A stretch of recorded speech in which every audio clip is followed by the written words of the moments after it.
Que a graça e a paz do Senhor Jesus esteja abundante em seus corações. Mais uma vez nós estamos aqui no nosso canal para trazermos aos professores, alunos da EBD, mais um subsídio teológico. Nós estamos no primeiro trimestre de 2019 estudando a respeito de batalha espiritual nas lições bíblicas da CPAD. Olha, se você está chegando agora ao nosso canal, seja muito bem-vindo, inscreva-se neste canal e ajude-nos a espalhar a palavra de Deus, compartilhando os nossos vídeos nas suas redes sociais.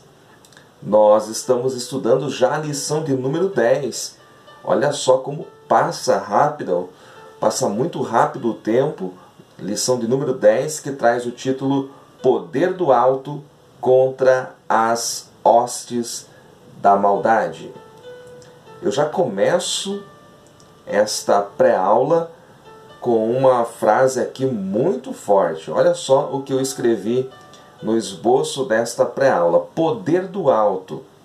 Esta frase retrata uma realidade imprescindível para a igreja.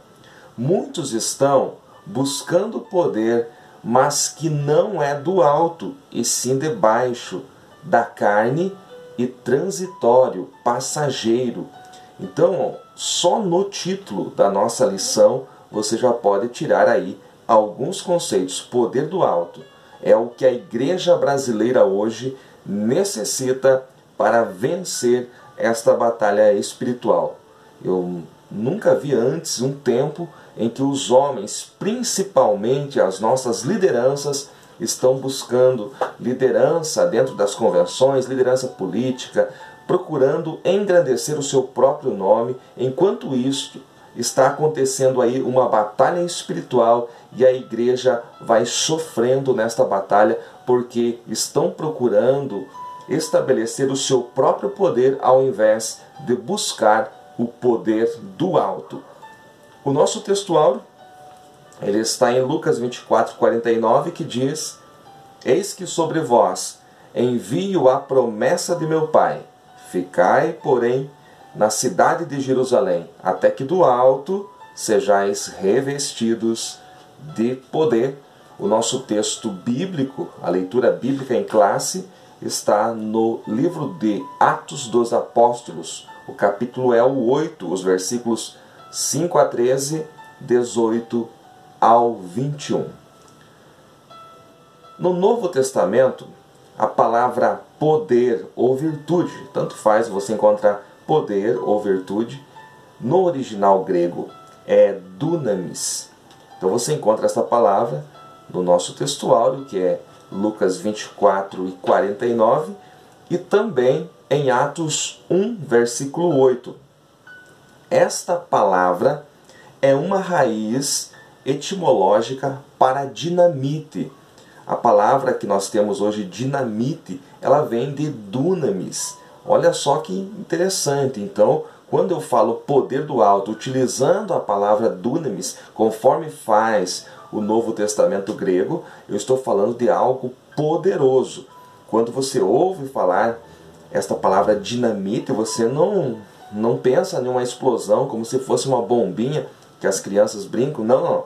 Você está pensando em algo poderoso, algo que é utilizado para destruir coisas grandes. Então, realmente, quando nós estamos buscando o dunamis, o poder do alto, nós estamos procurando os meios espirituais de vencer esta batalha, que é através do poder dos céus e não do poder da terra. Então, pouco importa se você é reconhecido dentro da sua comunidade evangélica, se você tem um nome, se você é um presbítero, um líder de multidão, aí não importa. O que importa é se você tem ou não o poder do alto para vencer estas hostes espirituais.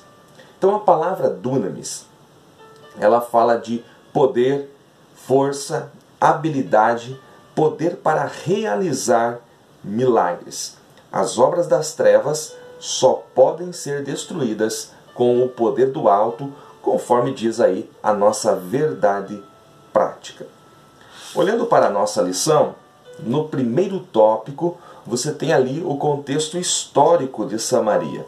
Samaria, ela é uma cidade que foi fundada por Onri, pai de Acabe, e ele fez desta cidade a capital de Israel, o Reino do Norte.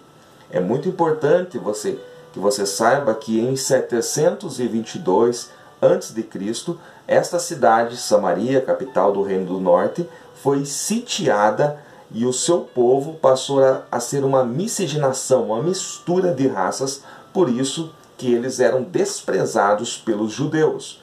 Então, o rei da Assíria levou cativo muitos dos samaritanos para sua terra e trouxe também pessoas da Assíria para viver em Samaria, de maneira que houve uma mistura de raças. Então os judeus diziam que eles eram uma raça pura e os samaritanos eram uma mistura, eram contaminados, por isso havia aí a separação. Mas antes mesmo de Samaria ser levada cativo, de Israel, Reino do Norte, ser levado cativo para a Síria, já havia aí um certo desentendimento entre Reino do Sul e Reino do Norte.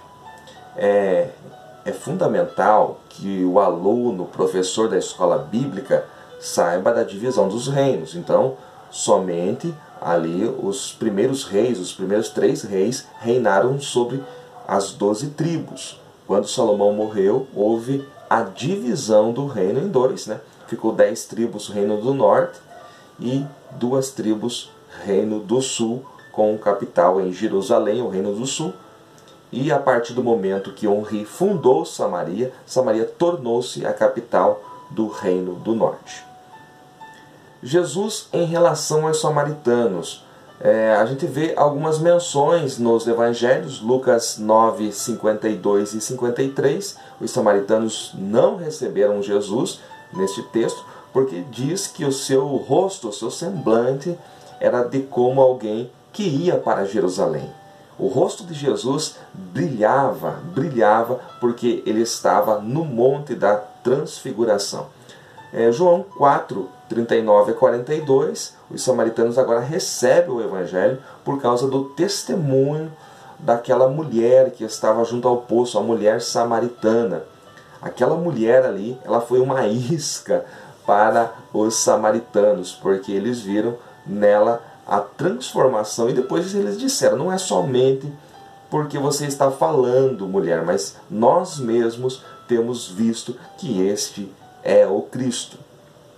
E em Lucas 10, ali nos versículos 25 a seguir, você vê Jesus contando para judeus, para a elite judaica, para fariseus e escribas, a parábola do bom samaritano. E esta parábola, ela trouxe um choque terrível para aqueles que estavam ouvindo, porque eles jamais pensavam que o samaritano iria ajudar aquele homem. E esta parábola ali gerou muitos conflitos na mente dos fariseus, dos escribas, que não tinham relacionamento com os samaritanos. Jesus veio para derrubar toda a parede de separação.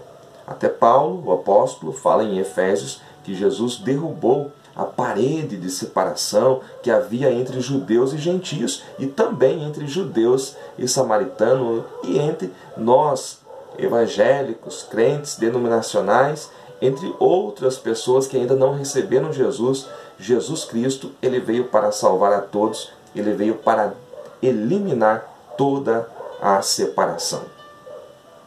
O texto bíblico da nossa lição é Atos, capítulo 8, os versículos 5 a 13, 18 a 21, como eu já falei. Vamos iniciar um pouquinho a falar do nosso texto bíblico a partir do versículo 5, que fala assim: E descendo Filipe a cidade de Samaria. Eu digo aqui que o evangelista sempre está disposto a descer. Se não está disposto a descer, não é evangelista. O ministério do evangelista começa embaixo. Poucos estariam dispostos a descer para Samaria. Pedro vai descer depois.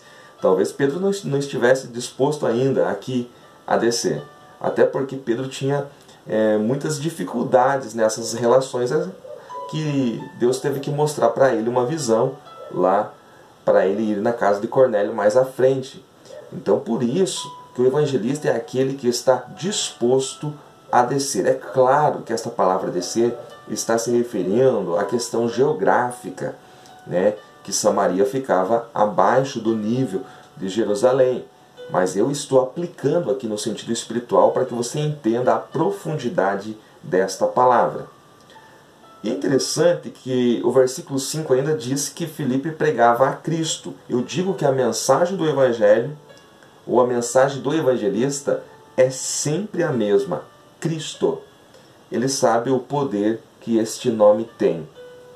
Então o evangelista, aquele que ministra a palavra, que está disposto a lutar, a batalhar contra as hostes espirituais, que está cheio do poder do alto, ele tem uma arma, e esta arma é o nome de Jesus Cristo. Todo evangelista sabe do poder que há no nome e no sangue de Jesus Cristo, e é neste nome e através do poder do sangue que ele entra no reino das trevas e consegue vencê-lo. Então, quando Filipe ia pregar, ele não pregava curiosidades bíblicas, ele pregava a Cristo, e através do nome de Cristo o reino estava sendo estabelecido. Versículo de número 6 diz que as multidões ouviam e viam os sinais. Então, os sinais, eles chamam a atenção do povo para a palavra. Olha só que interessante, os sinais atraem a atenção das multidões para a palavra. Os sinais autenticam a pregação do Evangelho, e os sinais seguem os que creem. Jesus falou isso. Essas palavras saíram dos lábios de Jesus. Estes sinais seguirão aos que crerem. E eu pergunto, onde estão os sinais, as marcas do Evangelho na liderança e na igreja atual? Há muita falação, há muita teoria, há muito blá blá blá e há poucos sinais. É necessário, queridos, que os sinais evidenciem o poder do Evangelho. É claro que nós não estamos com a nossa fé firmada nos sinais, senão não seria fé. É claro que sinais não são a salvação, mas nós sabemos que os sinais seguem sim os que creem. Então, as multidões, elas eram atraídas pelos sinais. Elas ouviam a mensagem, as palavras que Filipe pregava, mas eles também viam os sinais realizados pelo poder do Evangelho. Versículo 7. No versículo 7 você vê ali que havia libertação e curas. Ou seja, reprodução dos milagres de Jesus. Eu digo aqui que o discípulo, ele copia o seu mestre. Da mesma maneira que Jesus efetuava o seu ministério, Filipe, agora cheio do poder do alto, ele realiza libertação e curas em Samaria. E o versículo 8 diz que havia grande alegria naquela cidade. A alegria também era um sinal do ministério evangelístico. Onde o evangelho chega, há alegria, porque aqueles que estão presos são libertos, os que estão enfermos são curados, de maneira que há alegria abundante. Nos versículos 9 até o 12, a história muda um pouquinho de figura, porque aparece um cidadão chamado Simão, que vai entrar no texto agora, e nós vemos ali, através de Simão, magia, feitiçaria e misticismo. Estes são instrumentos de Satanás para enganar. E o nome de Jesus desfaz estas artimanhas. Então, até hoje, principalmente dos três, magia, feitiçaria, misticismo, o misticismo toma conta até de crentes. Vou falar. Até mesmo crentes são místicos. E esta é uma arma de Satanás para enfrentar o reino de Deus. E naqueles dias não era diferente, mas o nome de Jesus desfaz, desbarata estas obras do mal. Versículo de número 13 diz que creu até o próprio Simão. Como muita gente creu na pregação de Filipe, Simão entrou junto, mas não houve conversão nele.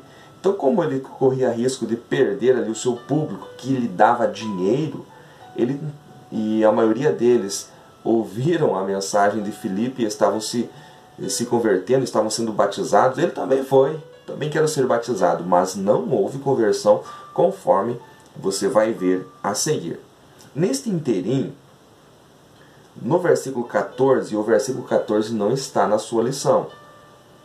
Descem de Jerusalém Pedro e João. Chega a notícia lá do que Deus está fazendo, do que o Espírito Santo está fazendo através do ministério de Filipe em Samaria, e a igreja envia Pedro e João para acompanhar ali o ministério de Filipe e também efetuar ali a obra evangelística naquele lugar. Então, nos versículos 18 e 19, você vê que Simão, ele pensava que aquilo que os apóstolos estavam fazendo era um truque como os seus truques e que poderia ser vendido. Ele não havia sido regenerado. Então, à medida que ele via que os apóstolos colocavam as mãos sobre as pessoas e estas pessoas recebiam o Espírito Santo, ele ofereceu dinheiro.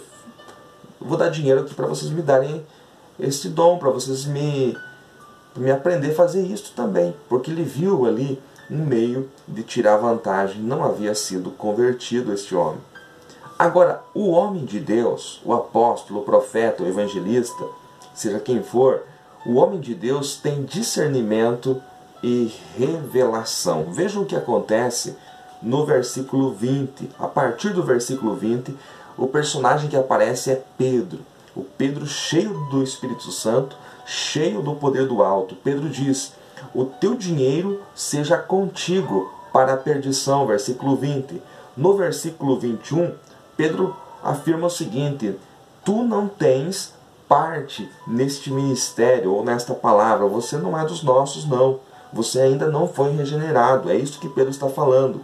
Pedro diz mais: teu coração não é reto diante de Deus. E no versículo 23, que não está na tua lição, eu peço que você leia todo o texto. Aliás, irmãos, se você puder, você que vai dar aula, ler todo o capítulo 8, é muito bom, versículo por versículo, vai te ajudar muito. No versículo 23, Pedro tem uma revelação. Então, todo aquele que exerce o ministério do Evangelho precisa ter discernimento do Espírito e também revelação, porque o Espírito de Deus precisa comunicar ao teu espírito para que você não seja ludibriado, para que você também não seja enganado. Pedro tem uma revelação, ele diz assim: ele vai dizer assim, que vê, eu te vejo que você estás em fel de amargura e em laço de iniquidade. Olha só o que Pedro fala para Simão: vejo que estás em fel de amargura e em laços de iniquidade. Pedro tinha autoridade. Então Simão diz: ore, rogai por mim, para que não aconteça o que vocês aí acabaram de dizer. Não sabemos se houve realmente um arrependimento neste homem. Lucas, o autor que escreveu o livro de Atos, não vai mais falar a respeito dele, né? Simão era um nome bem comum naquela época, na igreja primitiva, no tempo da igreja primitiva. Nós não sabemos se houve uma regeneração neste homem, mas até este momento não havia. Pedro traz esta revelação forte para a vida deste homem. Para encerrar esta pré-aula, eu digo o seguinte: nós vemos na igreja primitiva que os apóstolos venciam as batalhas espirituais porque estavam revestidos do poder do alto. E o clamor que eu faço aqui no final é: voltemos à origem. Irmãos, professor da escola, líderes de departamentos nas igrejas, pastores, evangelistas, presbíteros, líderes de círculo de oração, irmãs, precisamos voltar a buscar o poder do alto. Há muita gente buscando poder para estabelecer o seu próprio nome. Mas o teu nome não tem poder. O teu nome é passageiro. Aliás, você, quando chegar lá, nas mansões celestiais, será lhe dado um novo nome. Será lhe dado uma pedra branca e um novo nome, é o que está escrito em Apocalipse. Mas o nome que permanecerá para sempre é o nome do Senhor. O nome que expulsa demônios, o nome que vence batalhas. A razão de nós estarmos aqui é o nome poderoso do Senhor Jesus Cristo. E é neste nome que nós vamos, e é assim que nós conquistamos o poder do alto para vencermos as batalhas espirituais. Que Deus abençoe a todos, em nome de Jesus.